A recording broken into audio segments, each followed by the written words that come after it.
నమస్తే. నేను మీ అశ్విని కుమార్. మెయిన్ టాపిక్‌లోకి వెళ్ళే ముందు తమిళనాడు ఒపీనియన్ పోల్ కన్నా ముందు కాంగ్రెస్ పార్టీ కేంద్ర ప్రభుత్వం మీద, మోడీ మీద ఎన్నిసార్లు సుప్రీంకోర్టుకి వెళ్ళిందంటే, ఏ టాపిక్ మీద వెళ్ళింది?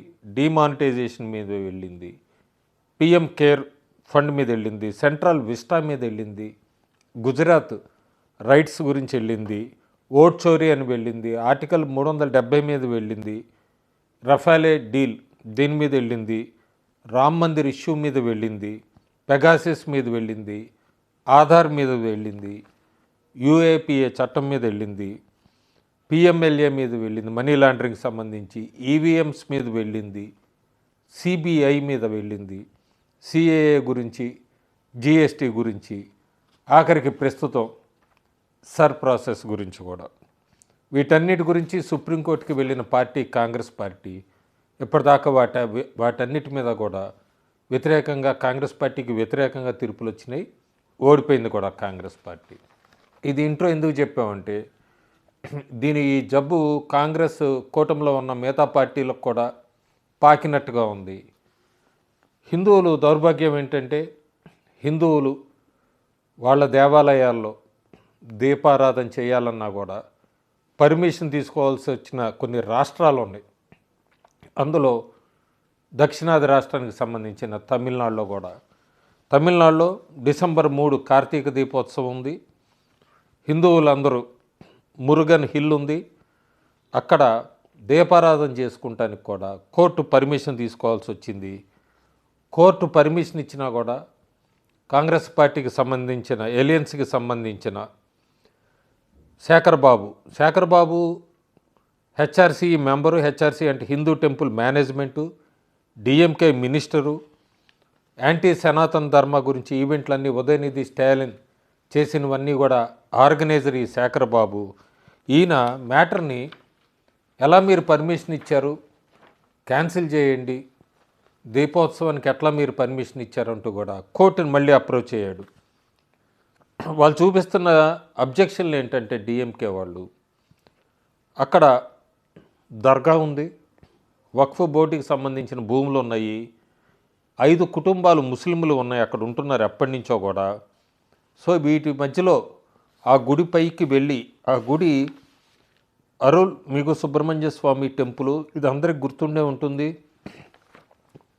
తిరుపరన్ కుంద్రం అక్కడ జరిగింది కూడా. మరో అయోధ్య కాబోతుందా అంటూ కూడా చాలా ఉద్యమాలు కూడా జరిగినాయి అక్కడ. అలాంటి చోట కార్తీక దీపోత్సవంకి కోర్టు పర్మిషన్ ఇచ్చినా మళ్ళీ దానికి అడ్డుకట్ట వేయడానికి డిఎంకే మినిస్టర్ శేఖర్ బాబు ప్రయత్నించాడు. ఆఖరికి మద్రాస్ హైకోర్టు ఈ అబ్జెక్షన్స్ అన్నీ కొట్టేసింది. అక్కడ హిందూ డివోటీలు గెలిచారు లీగల్ బ్యాటిల్ ద్వారా. నేను చెప్పింది అదే.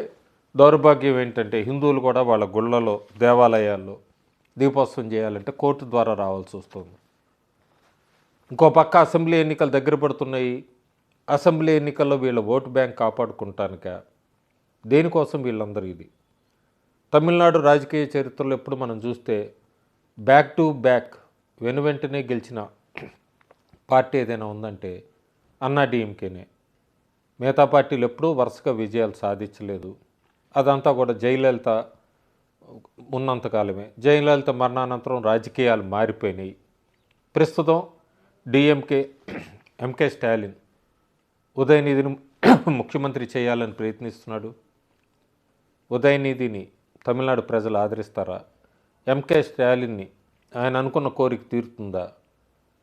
మళ్ళీ బ్యాక్ టు బ్యాక్ డిఎంకేని గెలిపిస్తారా తమిళనాడు ఓటర్స్? అంటే బాగా ప్రస్తుతం ఉన్న పరిస్థితుల్లో గ్రౌండ్లో అయితే అనుమానం బాగా ఉంది. ఎందుకంటే డిఎంకే మీద పూర్తి వ్యతిరేకత కాకుండా కొత్తగా వచ్చిన party cine actor turned politician TVK party DMK కూడా బాగా గండి కొడుతోంది. ఇటు ఎన్డీఏ లేదా అన్న డిఎంకే ఓట్ బ్యాంక్ కూడా గండి కొడుతోంది. ఓపీఎస్ నేను ముందు వీడియోలో పెట్టాను. ఎన్డీఏ కొద్దిగా డామినెంట్ అవ్వాలంటే, బాగా ముందుకు రావాలంటే ఓపీఎస్ లాంటి వాళ్ళందరినీ కూడా బీజేపీలో, ఎన్డీఏలో కలుపుకోవాలి అని ముందు వీడియోలో తమిళనాడు మీద కాస్ట్ దాని మీద పెట్టిన దానిలో చెప్పాను. ప్రస్తుతం నేను ఈ వీడియో చేస్తున్న సమయానికి ఓపీఎస్ ఢిల్లీ చేరుకున్నారు. అమిత్ షాతో ప్రత్యేక భేటీ ఉంది. స్పెక్యులేషన్స్ ఏంటంటే ఆయన మళ్ళీ ఎన్డీఏలోకి వస్తాడని. సో ఇలాంటి పరిస్థితుల్లో ప్రస్తుతం తమిళనాడులో ఎట్లా ఉంది గ్రౌండ్ పల్స్? జేవీసీ శ్రీరామ్ ఆయన అందరికీ తెలిసిందే, ఒపీనియన్ పోల్స్ ఇస్తూ ఉంటాడు. ఆయన బీహార్ రాష్ట్రం మీద, మహారాష్ట్ర, ప్రతి రాష్ట్రం మీద ఇస్తూనే ఉంటాడు. ప్రస్తుతం ఆయన తమిళనాడుకు చెందిన వ్యక్తి, తమిళనాడు పల్స్ తెలిసిన వ్యక్తి. ఒక 100 సీట్లకి ఆయన ప్రిడిక్షన్స్ ఇచ్చాడు, సర్వే ఏ పార్టీ గెలవచ్చు ఏంటి అనేది. అయితే అందులో టీవీకే మాత్రం డిఎంకే పార్టీకి చెన్నైలో బాగా దెబ్బ కొడుతోంది. అన్నా డిఎంకే పార్టీ ఎన్డీఏ అని చెప్పచ్చు, ఈ నార్తను కొంగులో చాలా బాగా సీట్లు సాధిస్తుంది అన్నది ఆయన సర్వే. 100 నియోజకవర్గాల పేర్లు కొన్ని చదువుతాను, కొన్ని పక్కన స్లైడ్లో రన్ అవుతూ ఉంటాయి.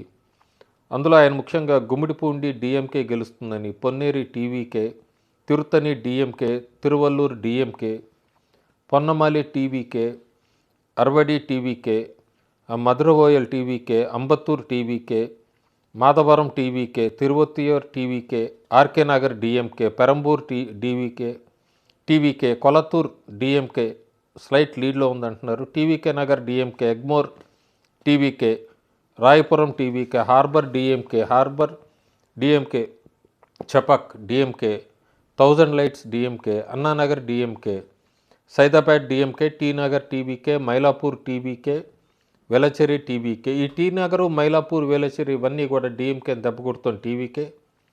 అలందూర్ DMK, Perumbudur Anna DMK, Tambaram TVK, Chengalpattu TVK, Cheyyur ADMK, అలాగే కాంచీపురం టీవీకే, అరంకోణం అన్నా డిఎంకే, షోలీనగర్ అన్నా DMK, Katpadi Anna DMK, Ranipet DMK, Arcot DMK, Vellore DMK, అన్నయ్యకట్టు అన్నా డిఎంకే, అంబదూర్ డిఎంకే, జోలార్పేట అన్నా డిఎంకే, తిరుపత్తూర్ అన్నా డిఎంకే, బార్గూర్ డిఎంకే, హోసూర్ అన్నా డిఎంకే, తల్లి అన్నా డిఎంకే, పలక్కోడ్ అన్నా డిఎంకే, పెన్నగరం అన్నా డిఎంకే, హరూర్ అన్నా డిఎంకే, టీబీ మలై డిఎంకే, పొల్లూర్ అన్నా డిఎంకే, అరాని అన్నా డిఎంకే, చెయ్యార్ ఏడీఎంకే, వండవాసి టీవీకి అంటూ ఆయన దాదాపు 100 నియోజకవర్గాలకి సర్వే ప్రిడిక్షన్స్ ఇచ్చాడు. ఆయన ఈ ప్రిడిక్షన్స్ ఇచ్చినప్పుడు కీ ఫ్యాక్టర్స్ 2 చూడాలి.